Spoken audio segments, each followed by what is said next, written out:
Hello again, everyone, and welcome back to Reddit Aliens. I'm John, and as always, thank you so much for being here. Good topic for you today. Let's do it. What paranormal experience convinced you that ghosts were real? Please remember to like, share, and subscribe. Around 1 p.m., me and my brother were at a grocery store and we bumped into one of his friends from high school. They greeted each other and made some small talk. I also said hi since we were schoolmates. That night around 8 p.m., my brother received a call that his friend, who was in a coma for 12 hours, just died. He thought he was receiving a prank call since we just met the guy 7 hours earlier.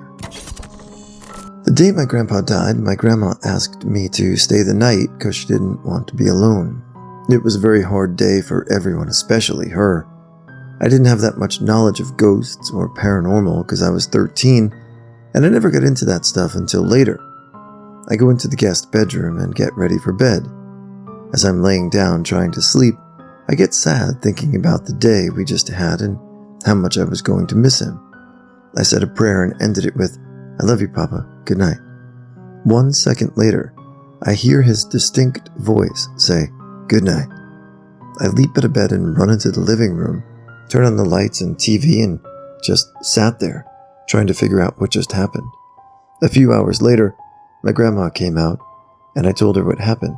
She started to cry and sat with me the rest of the night. I was en route home from a 12-day vacation, driving a pickup pulling a fifth-wheel RV. It was about 11 p.m. on a Saturday night in late July, and I was about 2 hours from home, trying to make it home yet that night. I was in a very rural area where there's almost no one living on about a 20-mile stretch of road. There's only one combination gas station, tavern, motel on here, and it's heavily wooded on both sides. It is county maintained and fenced at the tree line. The shallow ditches have been mowed and the grass was about 6 inches high. I only saw a couple of cars on this whole stretch of road. I was going only about 50 miles per hour because it is heavily populated with deer. I saw movement ahead, so I immediately slowed more. As I passed, I saw it. It was a young woman, tall, fit, brunette, wearing a cropped top, pleated skirt, and stockings, walking with the traffic just off the shoulder. I immediately thought car trouble, though I had not passed a disabled car or fight with boyfriend driver was put out. I pulled to the side of the road, hit the emergency flashers, and grabbed the flashlight to check on her. When I got to the rear of the camper, there was no one. I looked around for her. There was no way she would have reached the back of the RV before I did, so she could not have been hiding there. She could not have hid in the ditches as the grass was too short.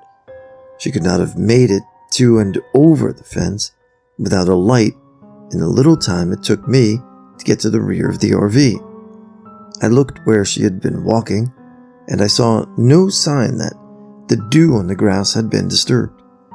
I drove the rest of the way home with the hair on the back of my neck standing on end. My boyfriend and I were in our house eating dinner. Our front door was open and the screen door was closed. We heard the screen door swing open and slam shut. We both went to the living room, then out onto the front porch. As soon as we went outside, we were hit by a thick, cloying floral sweet smell. It smelled like funeral flowers, if you've ever smelled that scent before. Just overwhelmingly strong and concentrated, right in front of our house. We both felt kinda creeped out, so we went back into the house and to our bedroom. I sat on the edge of our bed, which faced the hallway, and one of our dogs came and hopped onto my lap. My boyfriend and I were speculating about the door slamming and the smell was all about. I was looking straight ahead into the hall during a lull in the conversation, and I saw a dark shadow pass down the hall, go past our bedroom door, and into another room at the end of the hall. It was just tall, vaguely human-shaped, and solid black, like the area where it was somehow just had all the light sucked out of it, and you couldn't see through it. Our dog saw it too. He went nuts, barking and growling and whining. For some reason, that scared me more than anything. That he saw too. I started crying and said I wanted to leave the house, so we got our dogs in the car and left. We were having plumbing problems anyway, so we ended up just staying in a hotel room that night. When we came back the next day, things seemed totally normal, and nothing like that has happened since. Definitely one of the spookiest things I've ever experienced. I was at a friend's place, a very old wooden high-set house. Previous to this, he told me that it was haunted. Drawers would open and close, cupboards would open and slam shut, etc., etc. I called bullshit, as I'd never experienced this myself, until one night, after playing World of Warcraft for too many hours and eating too much pizza, I decided to sleep in his lounge room, as he had a futon. I heard shoes walking from right to left. Slowly, they were ladies' shoes, much like the traditional witches' shoes, with the big single brass buckle on the front. They walked slowly from right to left into the kitchen, paced around, and walked back from left to right. I can still hear the steps to this day. They were heavy. There was also a scuff like the heel hit too low before the foot was placed down every other step. There were only 2 of us in the house, and he was asleep in his room. I shat bricks and told him the next day. He said he heard it as well, and it's common. A few weeks later, he said that all the doors and drawers were opening and slamming shut, like something was losing its mind in the kitchen. After that, a mirror flew off the wall in the second bathroom and shattered on the floor, and everything immediately fell deadly silent. He never had any issues after that mirror smashed on the floor. When I was in college and studying at home, I remember needing to find a particular old 17th century play called The Alchemist by Ben Jonson. Me being poor and stupid, I didn't buy the class textbook, so I had to find it on my own. I was at my desk, and behind me was a walk-in closet, which I used as a library, as I collected old and rare books. I remember thinking that I saw the play in an old anthology of literature that I owned, and quickly pushed that out of my mind, as I thought it would take too much effort for a text that was surely available on Project Gutenberg online. I heard a loud thump behind me. I turned around in my chair and walked into the closet, and on the floor was a book turned open with the pages facing up. You have to understand, for this to truly sink in, that my closet was lined with shelves that extended far enough back that no part of my books were hanging over the edge. I was meticulous and careful with them, as some were relics. I looked at the book in disbelief, and when I saw that it was the anthology of literature I was thinking of, and not only that, but the header of the page showed it was a page of the play of The Alchemist, I knew this was something truly out of the ordinary and unexplainable. I have more experiences in this house, but this one will remain for me as irrefutable proof that something intelligent that understood my inner thoughts caused that to happen. In the same house, on the day my father died, my grandma also tells a story of how pictures in the house were flying off the walls at her. My dad hated her guts, and she's always been an honest person. I don't know if I'd call what happened to me an experience with a ghost necessarily, but I thought it was worth mentioning. This is my mother's story, and it's more about communicating with the deceased rather than seeing. So she's at work one day, office job, and she needs to make a phone call to pay an invoice or something. So she calls the company and starts speaking to a man. She suddenly gets the urge to interrupt him and say, "Sorry, but have you put the wallpaper up in your bathroom yet?" The guy hangs up immediately. She's feeling a bit weird about it until he calls back and tells her that his wife recently passed away unexpectedly. Prior to her death, she had been bugging him to finish the wallpaper in the bathroom. It really shocked both of them, but she felt like she was happy to get that message, even if it was another nag. Used to have a delivery route, third shift, Part of my route had me passing through a national forest. The first few weeks going through this forest had the hairs on my arms standing up. It was in the first week that one day I stopped to get gas at the town just before going into the forest. I never walked away from the car, used my card at the pump, blah blah. But as soon as I get to that forest, I feel like something is in my car with me in the back seat. I didn't see anything through the rear view, and I was petrified of turning around, but I knew what it looked like all the same. To sum it up, an old lady with a face similar to a scream mask with long, stringy gray hair. After a few weeks, I come to peace with whatever is guarding the forest, basically told it that I respect the forest. I'm not here to tear things up, litter, whatever. Months later, I'm being sent off to other areas to fill in. I'm friends with the guy that took over my route, and one night we're both talking before the routes were set out to load up, and I asked him if anything had ever joined him on the route. He knew exactly what I was talking about. Knew it was in the national forest, something in the back seat. Only his was some jackal-headed creature, not an old lady. Later, I asked someone else that used to have that route if they'd seen strange things, again in the forest. It got to be amusing, since if I filled in on the route or anything, I never had problems anymore on that stretch. I used to see other weird things out there, though mostly weird lights. One night, I thought there was a police car somewhere, until I realized the forest was too dense in this area for a car to be in there. There were weird flashing blue lights. There's camping areas out there, but none on that main road. I usually don't discuss this much because people try to explain things away, but they weren't there. I saw what I saw. When my wife and I were house hunting, we went to a house that was in a pretty busy part of town, but sort of tucked back out of the way from the main road. The outside was nice, big property, beautiful trees, but the backyard backed up to the main road, so you could hear the traffic. We were turned off by it, but we all had to drive a bit to get there and said, let's at least go see it. So we walked through.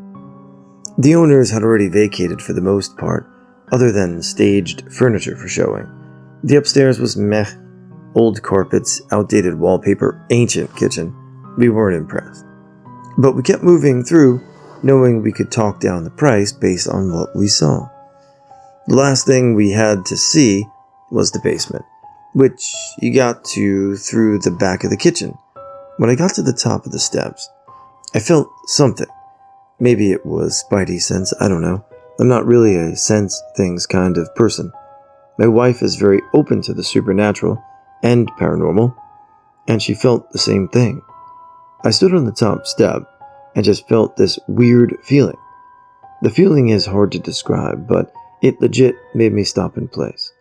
It was a feeling I've never had since. It was like I was walking into a dense, invisible fog that you could feel around you. The hairs on my arms stood up, and I just felt everything in my body saying, something is not right down here. But we walked down the steps, and it only got heavier as we went. When I got to the bottom of the steps, it felt like I was wrapped in a heavy weighted vest and walking through sand. I looked at my wife and mouthed, "Do you feel that?" And the look on her face was just of pure dread. She was pale white, and she was obviously feeling the same thing. She stayed at the bottom of the stairs and went, "I'm going back up. I don't think we need to see anything else. Let's go," before turning around and going upstairs. The realtor wanted to keep looking, so I moved through with her, thinking we'd be quick. We opened a door, saw where the washer and dryer were, looked at the full bathroom, the sliding glass door out to the backyard. Then she goes, "I have no idea what this door is," and opened it up.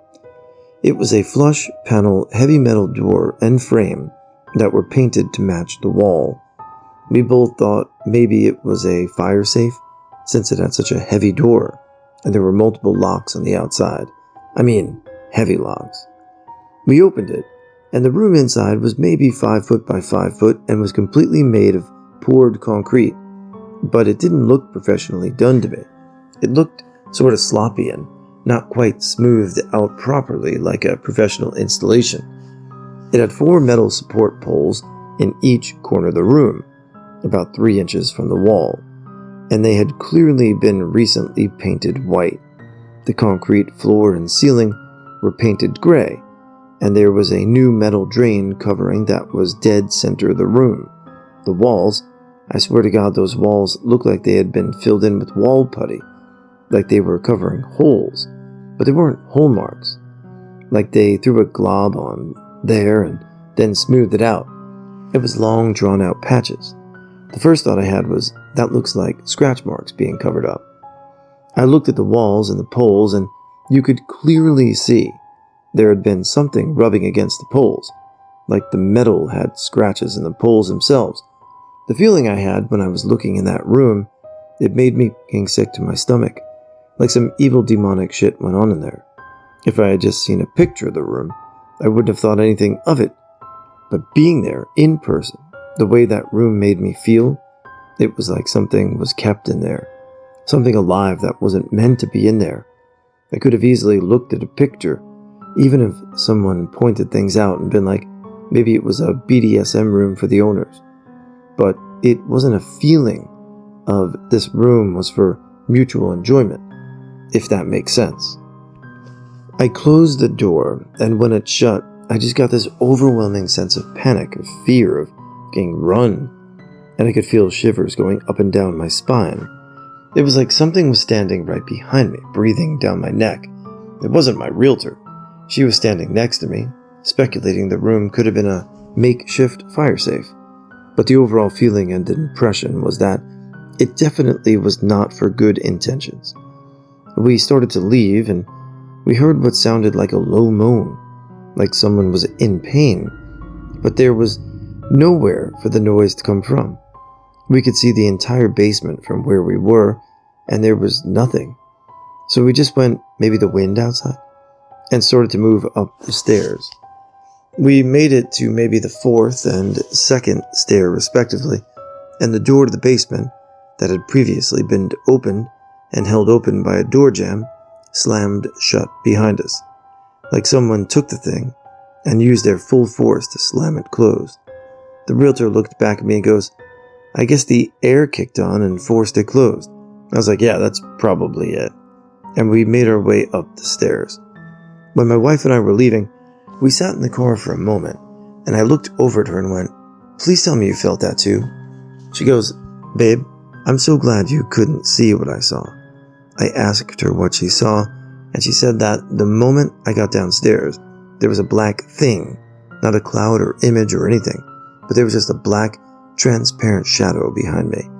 She said the thing was huge, completely dwarfed me, like it went floor to ceiling in the basement. That was pretty tall, and it was wide. Maybe 2 of me standing side by side. She said when she saw it, she froze, and that's why she tried to get me to go upstairs with her. It was something not friendly. She said, "I was afraid that thing was going to try and harm you if it could." That whole experience made me change my views on paranormal. Well, coming from someone who went through this recently, house hunting is, in a way, a nightmare. Looking at houses, getting your hopes up, putting an offer in, only to see it, rejected or outbid, people coming up with hundreds of thousands of dollars in cash. Regardless, this took it to a whole new level. Whether you found a murder hole, or as the ever optimistic realtor said, a fire safe? Okay. Yeah, it's creepy. Glad you guys didn't buy that house, I'm guessing. My partner and I were sitting in bed. The room is dim but not pitch. There's a mirror hanging on the closet door to our right, like if I turn my head I'll see myself. We were watching TV when I see something huge and black glide by in the mirror, kind of like No Face from Spirited Away, but without the adorable mask. I thought to myself, as paranormal things aren't uncommon for me, okay, just gonna let this one go. Did I even really see that? Am I hallucinating? I didn't say anything out loud, but my partner says, "Did you just see something weird go by in the mirror?" They described what they saw, and it matched what I saw, and we took the mirror out of the room, LOL. Back in college, I was walking through a historical district of my city. It was a double date. Me, my best bud, and 2 girls. It was like 9 p.m. and we were strolling in the district. There's an old historic hotel that was built in the early 1800s. Me and my bud were leading the way, and the girls were talking with each other. I looked up at the second floor of the hotel that had an open balcony or hallway and saw this shadowy figure that was the perfect shape of a man standing there looking down at us. I could make out the shape of a head, shoulders, and arms. In that instant, I pointed it out to my bud and told him we should scare the girls. I think I had assumed it was a shadow or of a person against some kind of light, but when they looked up, they said, "What are you talking about? There's nothing there." I turned and it was gone. I realized that it was way too dark and perfect of a shape to have been a person's shadow. Also, it didn't make sense there because it was night and there was no light facing the direction that would have made that a possibility. There's also wasn't anyone up there on the grounds near us. Didn't hear a sound of a door open or close either. Me and my bud were the ones who ended up spooked that night. I googled the hotel after and found out that it is a famously haunted location.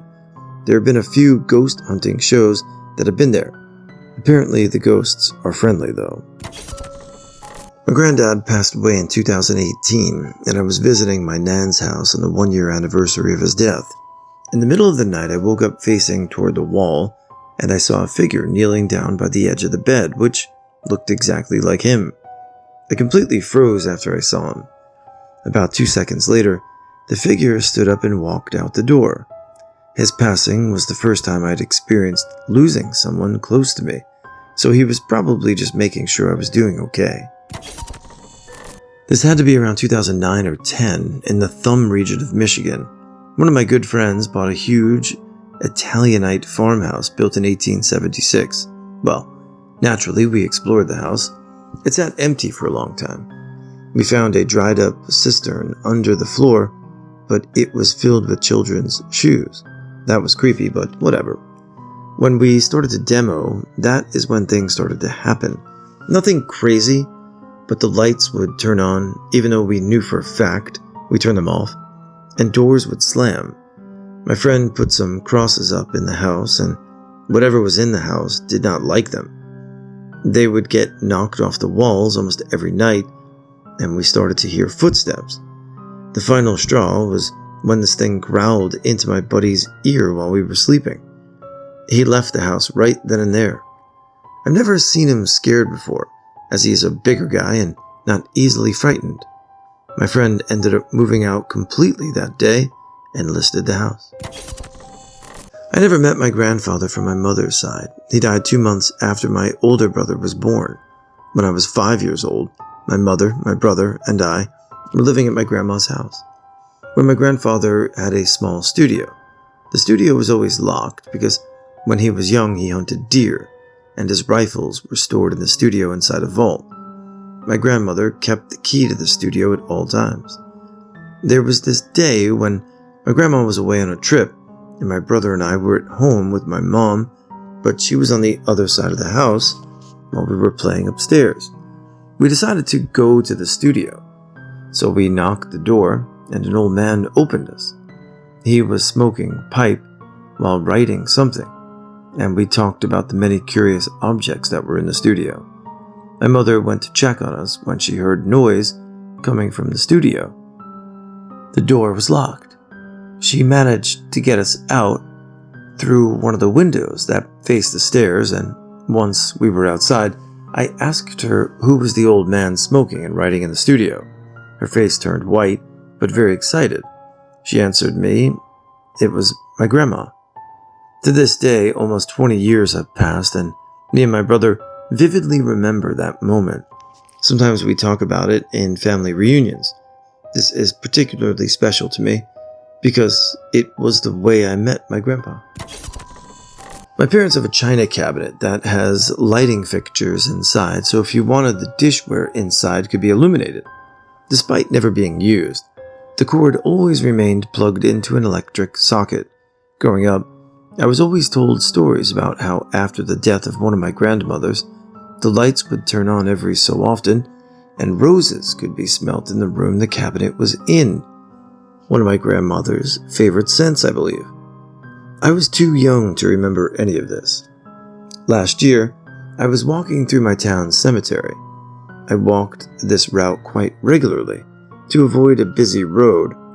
I was in the oldest section of the cemetery, where people had been buried 200 or 300 years ago. For a while, I walked slowly, figuring out how old each person was when they died, and reading the last names to see if I recognized any. After returning home that evening, the china cabinet lights were on. By that point in time, no one knew I had walked through the cemetery, nor was there a power outage, earthquake, or some other occurrence that could possibly explain the lights being on. The lights hadn't been turned on in years, and this was now the second house and third electric socket the cabinet had been plugged into. I think the time I spent at the graves that day might have caused something to follow me home.